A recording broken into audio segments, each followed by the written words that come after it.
दर्शकों बाय नमस्कार। आज मैं आपके सामने अनियोजित गर्भपात के बारे में कुछ कहने के लिए उपस्थित हुआ हूँ।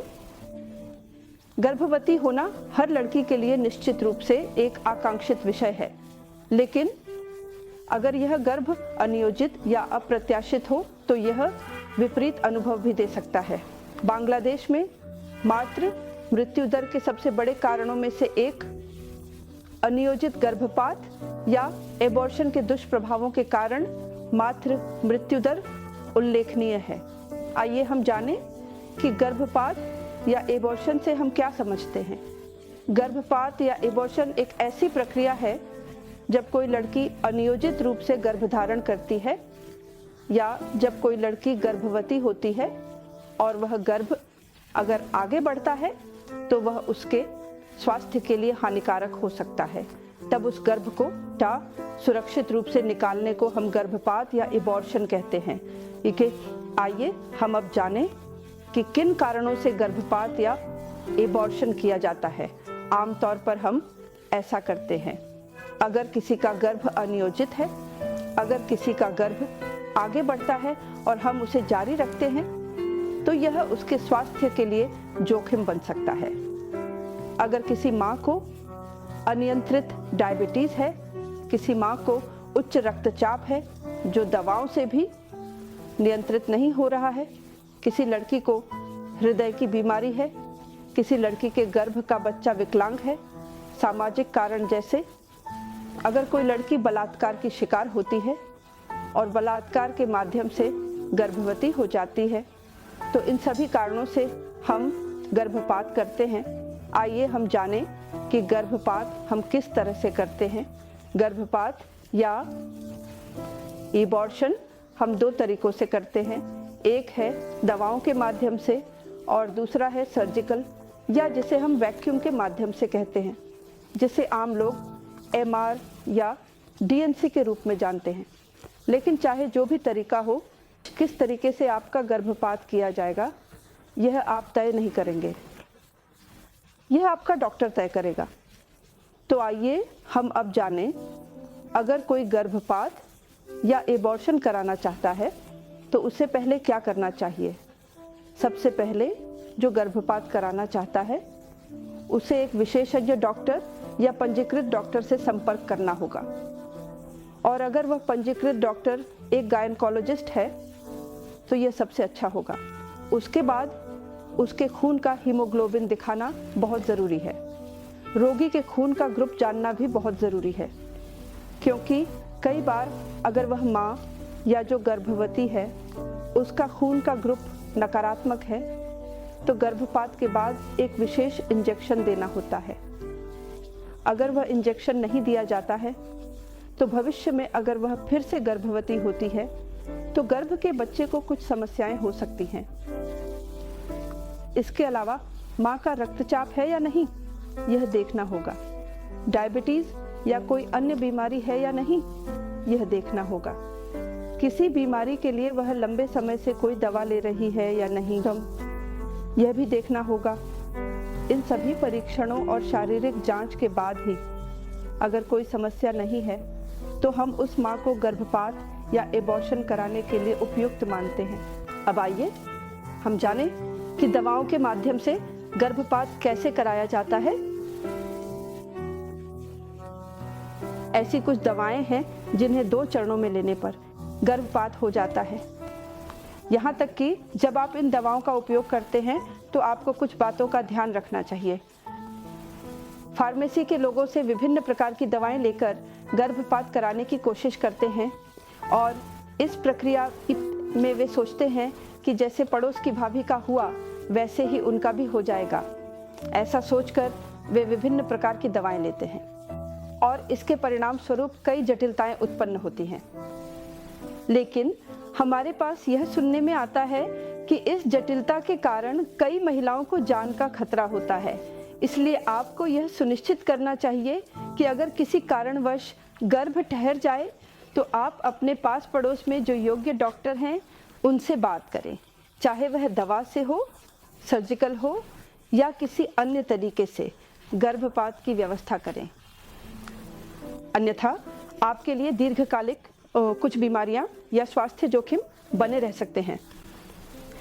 अब आइए हम बेगम के माध्यम से गर्भपात या एबॉर्शन के बारे में जानें, जो वायको के माध्यम से गर्भपात या एबॉर्शन में एक प्रकार का नकारात्मक दबाव होता है। गर्भ से बच्चे को निकालकर हम बाहर लाते हैं और यह बहुत सुरक्षित तरीके से किया जाता है और इसके लिए आपको अवश्य ही एक पंजीकृत डॉक्टर के पास जाना होगा। विशेष रूप से प्रसिद्ध या प्रतिष्ठित डॉक्टर से संपर्क करना होगा। कई लोग लोकलाज के डर से, सामाजिकता के डर से या किसी अन्य कारण से ऐसे स्थानों पर गर्भपात कराते हैं या ऐसे लोगों के पास गर्भपात कराते हैं जो उस माँ के भविष्य के लिए स्वास्थ्य जोखिम बन जाते हैं। यहाँ तक कि उनके भविष्य में भी मातृत्व की संभावना अंततः वे खो देते हैं। इसलिए हमेशा आप अपने शरीर का इलाज एक कुशल डॉक्टर से कराएं और एक अच्छे स्थान पर कराएं। मैं अपने चैम्बर में आने वाले सभी रोगियों से हमेशा कहता हूं कि आपका शरीर यह आपकी संपत्ति है। इस शरीर में अगर कोई समस्या होती है तो उसे बदलने का कोई तरीका आपके पास नहीं है। अगर आपकी गाड़ी खराब हो जाती है, आपके घर की छत खराब हो जाती है तो उसे बदलना बहुत आसान है, लेकिन अगर शरीर महाशय खराब हो जाते हैं तो यह बहुत कठिन है। अफसोस करने के अलावा हमारे पास और कुछ नहीं होता। आइए अब हम जान लेते हैं कि गर्भपात के लिए दीर्घकालिक क्या समस्याएं हो सकती हैं। गर्भपात के लिए जो समस्याएं होती हैं उन्हें मैं अपने रोगियों को इस तरह समझाता हूं कि समय, स्थान, व्यक्ति।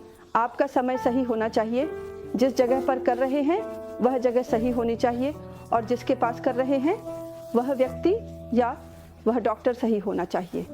तब आपकी पूरी प्रक्रिया सुरक्षित होगी और गर्भपात जनित जो जटिलताएं या जो दुष्प्रभाव हम कहते हैं उन दुष्प्रभावों को आप पार कर सकते हैं। गर्भपात के लिए दीर्घकालिक जो दुष्प्रभाव होते हैं वे हैं पेट में लंबे समय तक दर्द, गर्भाशय का छिद्र हो जाना। कई बार गर्भाशय के आसपास के अंग जैसे कि हम जिसे रेक्टम कहते हैं या जिसे हम मल का रास्ता कहते हैं वह कई बार छिद्र हो जाता है।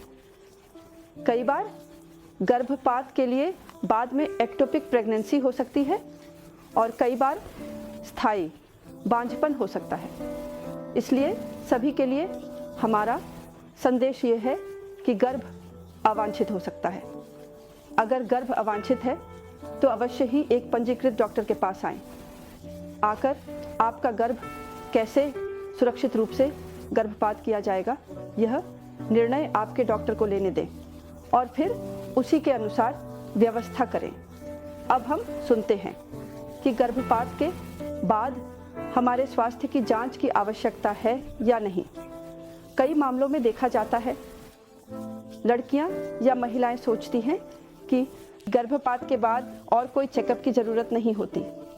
गर्भपात के बाद आपको अवश्य ही चेकअप में रहना चाहिए, चाहे गर्भपात दवाओं से किया गया हो या सर्जिकल तरीके से या जिसे हम अब कहते हैं उसके माध्यम से किया गया हो। चाहे जिस भी तरीके से किया गया हो, गर्भपात के 1 सप्ताह बाद एक साइड निचले पेट का अल्ट्रासोनोग्राफी करवाकर उस रिपोर्ट के साथ आप अपने डॉक्टर से मिलें, क्योंकि कई बार ऐसा होता है कि गर्भपात जो कराया गया है वह अधूरा रह जाता है और अगर अधूरा रह जाए तो उसे पूरा करने के लिए हम कुछ दवाओं का उपयोग करते हैं और अगर दवाओं से वह पूरा नहीं होता तब हमें गर्भ के जो कुछ हिस्से रह जाते हैं तो उन्हें साफ करना पड़ता है।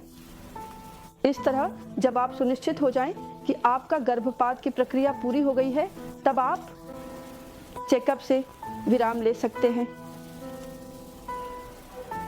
और एक बात हमें याद रखनी चाहिए कि बार बार गर्भपात कराना स्वास्थ्य के लिए अच्छा नहीं है। इसलिए आपके आसपास जो रजिस्टर्ड डॉक्टर हैं उनके पास जाएं। और अब हमारे बांग्लादेश में जन्म नियंत्रण के कई अच्छे तरीके उपलब्ध हैं। आपके शरीर के लिए उपयुक्त विधि का चयन करें जो आपकी आवश्यकताओं के अनुसार हो। इसलिए उन विधियों के बारे में जानकारी प्राप्त करें और अपने डॉक्टर से परामर्श करें ताकि आप अपनी आवश्यकताओं के अनुसार सही विकल्प चुन सकें। अपने स्वास्थ्य का ध्यान रखें और सुरक्षित रहें। आज के लिए यहीं पर विदा लेता हूँ। सभी स्वस्थ रहें।